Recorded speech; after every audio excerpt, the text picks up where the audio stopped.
you going? Good. Welcome along.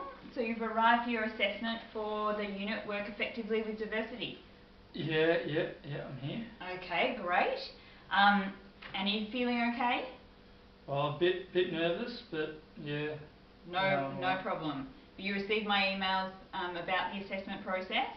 Yeah, thanks for that. Yeah, okay, great.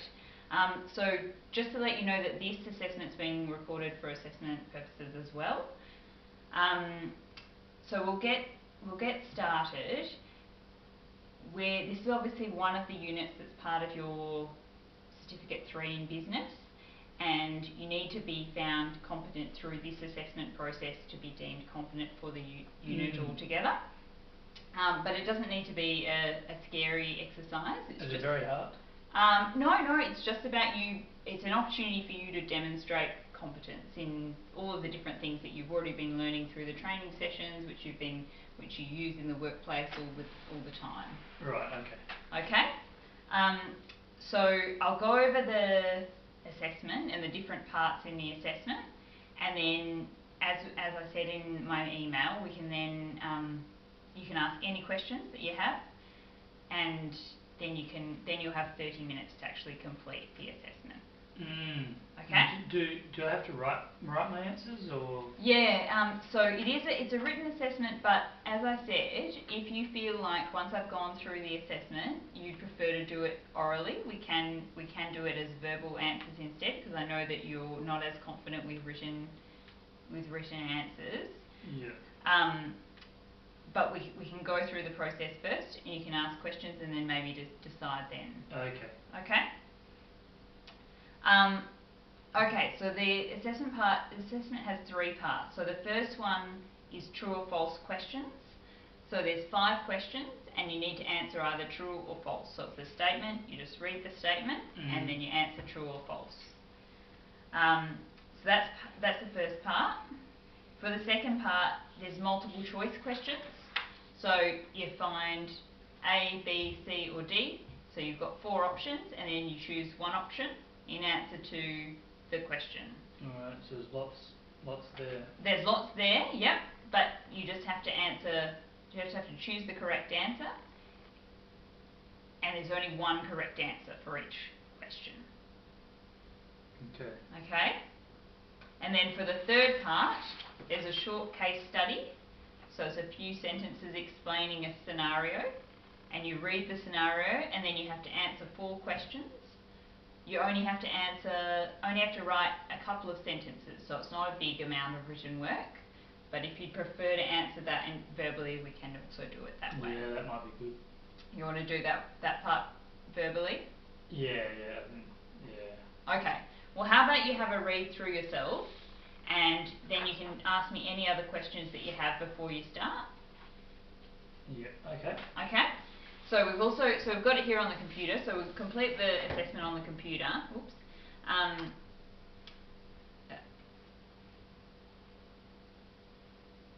Break your computer.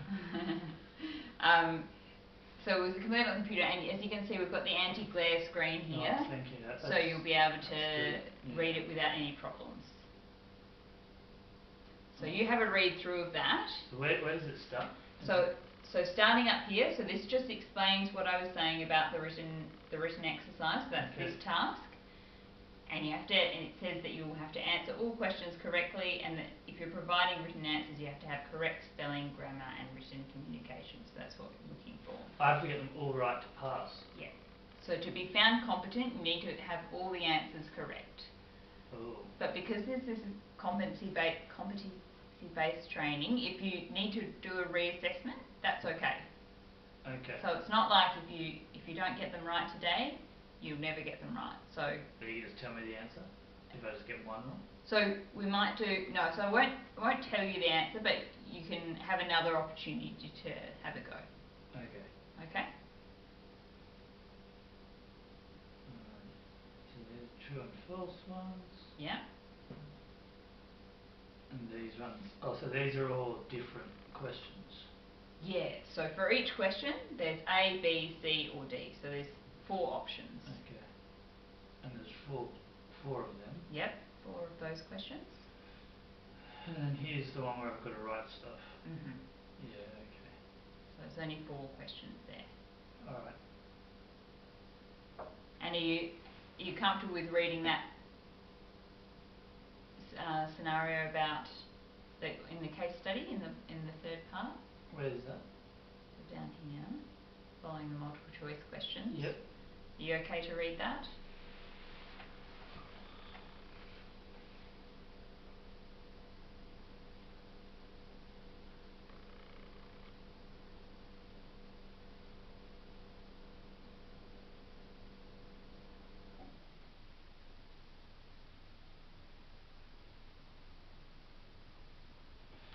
Okay. Okay. So would you like to, do you think you can do written answers, or would you prefer to do verbal answers for this one? Oh, maybe if we could just talk about it. Is it possible to talk about it? Yep, we can do verbal. Yep. Okay. So how about you answer, so we've got 30 minutes altogether to complete the assessment. So do you want to do part A and part B, the Yep. true and false and the multiple choice? Yep. And then we'll do the final section. Yep. Okay. So I'll leave you to do those ones, and then we can do the third bit.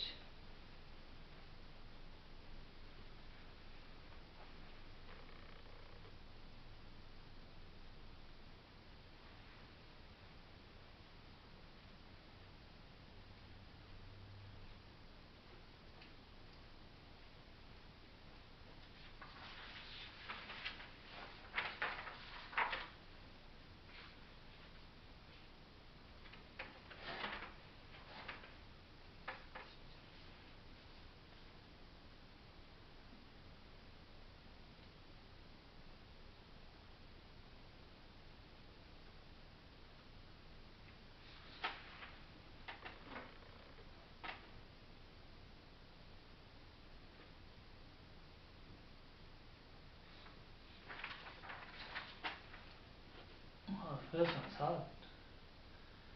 Guide, nothing, guide. Better civil, so it's not print. It's a lawful when it impairs person's job into her human rights.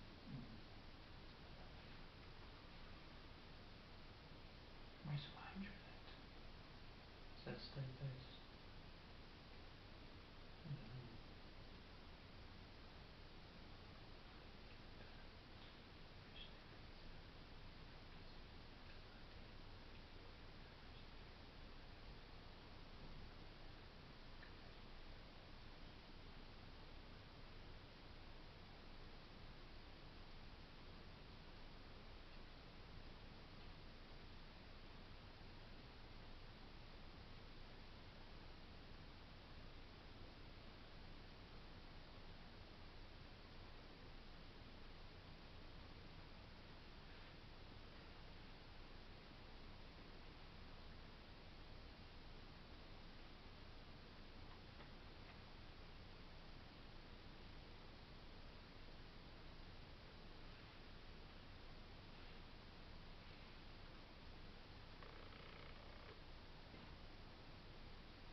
What's EEO training? All employees and organisations have to undergo EEO training.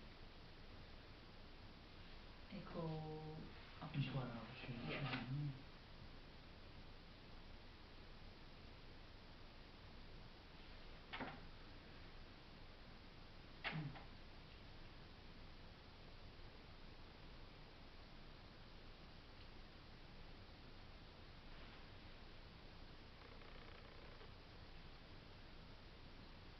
Okay, I've done the first 2 parts. Okay, so you're happy with those parts? We'll see how we go. Oh, they were a bit hard. Okay. Alright, so for the case study, do you want to have another read? Okay.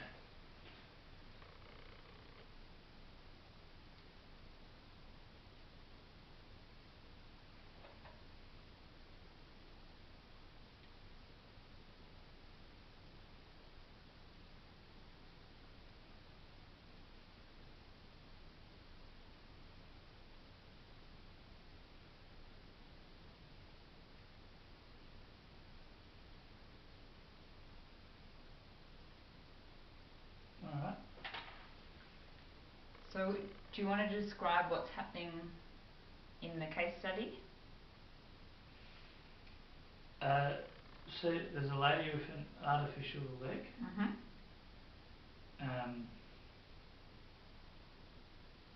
And her leg doesn't affect her ability to do a job, but she's having some sort of a problem with her manager.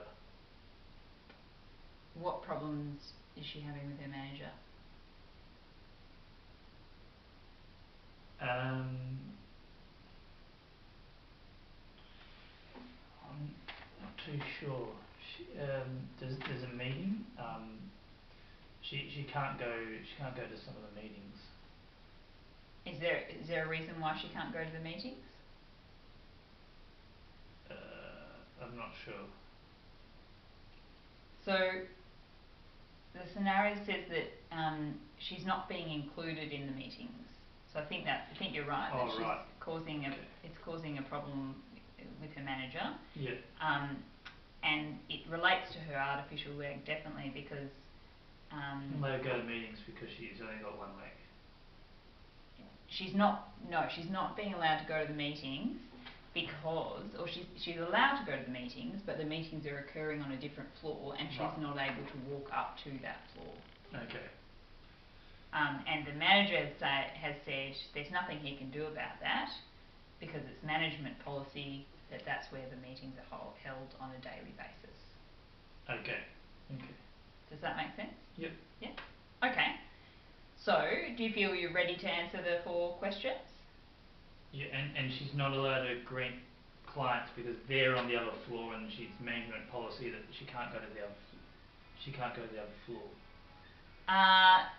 She's not allowed to greet clients.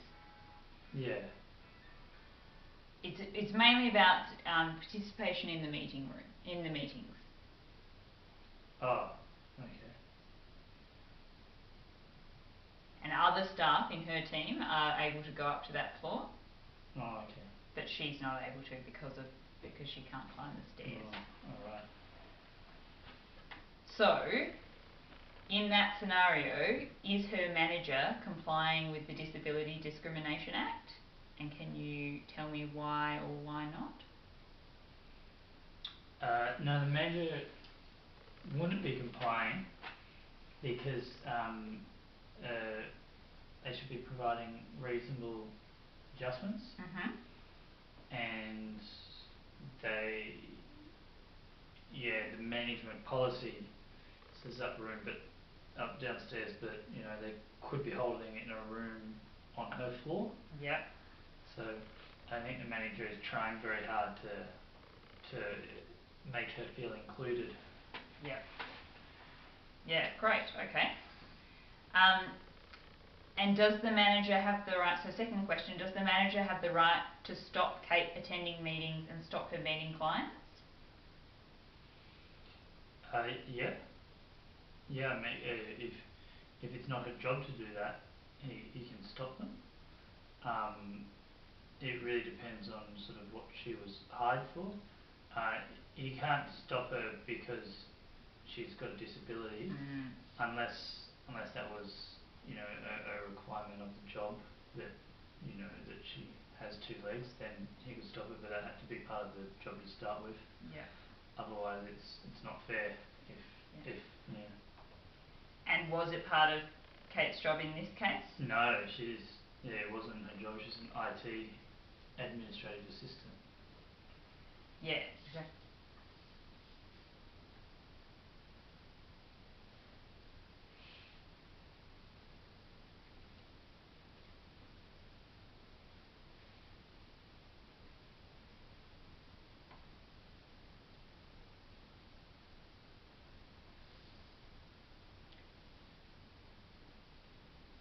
So, third question, what can Kate do in this situation?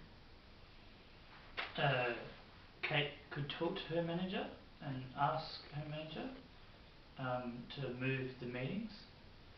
Kate could talk to her manager's boss and ask, and sort of, if that doesn't work, and sort of say, I've tried, but my manager won't move the meetings.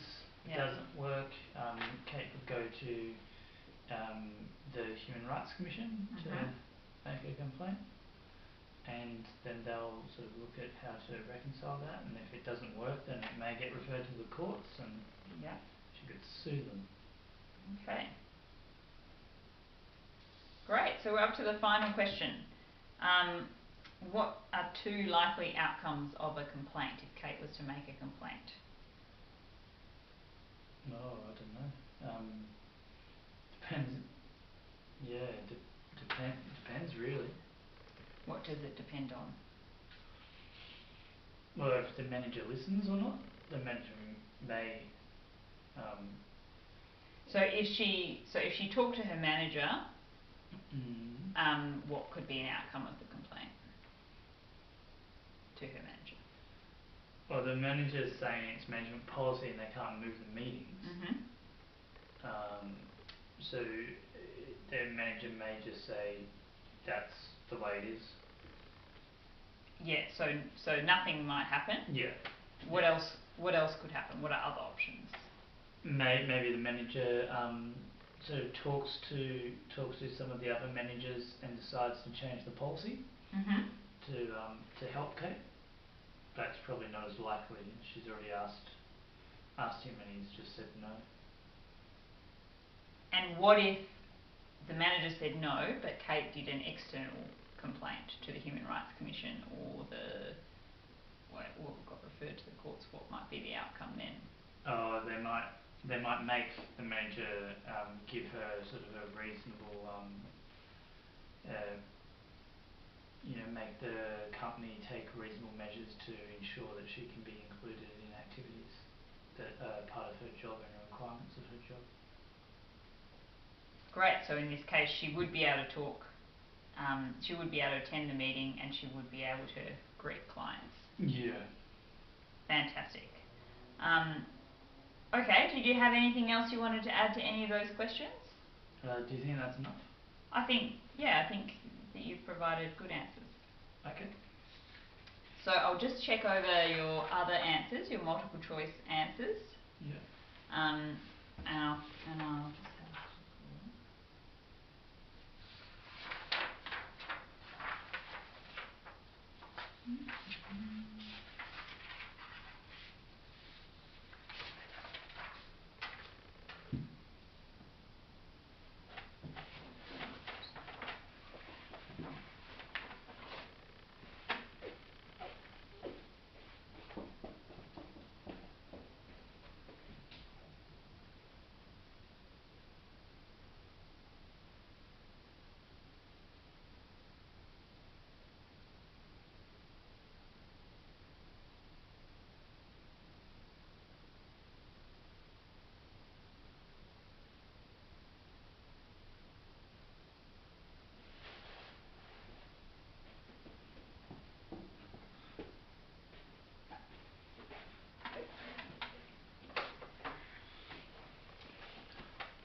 Okay, that looks really good, David. I think you've completed all of the questions correctly, and so can be found competent for this assessment. Yes. Great. It's a big relief. Even that last bit? Yes, so they were good answers. I think you have a good understanding of the Disability Discrimination Act and the different options that Kate would have to try to resolve her particular issue with the manager in relation to both her not being able to attend meetings or to engage with clients. It might be good to do a little bit more work on different outcomes that could occur in relation to complaints. You might want to do a bit more reading about different things or speaking with your team about different ways that processes could be resolved. But I think you can continue to do that while you're in the workplace. Yeah, it's hard to say, which ones are likely to occur. I don't know the manager, I don't know the workplace, so it's difficult to know what's likely. Yeah, no, that's totally fine. Okay, so just before we finish up, do you have any feedback on the assessment process? And you're also welcome to provide me with some written feedback and send that through via email. on how the process has been for you, the assessment process that we went through today, or also any of the emails that you received and information about how things went? No, it was all really good. The emails were clear and told me where I had to be and when, and had good directions. And thank you for providing the glare screen. That is really helpful. Sometimes, you know, it doesn't happen and it makes it quite hard to read, and particularly when you're trying to concentrate. So that's good. And being able to talk that last section rather than write it was was very helpful. Yeah, great. And if you want to do any training to help you with your written skills as well, we can also organise that to help you, build a little bit more confidence in writing in the future. But you did a really great job today. Thank you. Great. Okay, well, that's all we need to do today, and I'll be in touch with you soon. Great. Thank you very much. Thanks, David.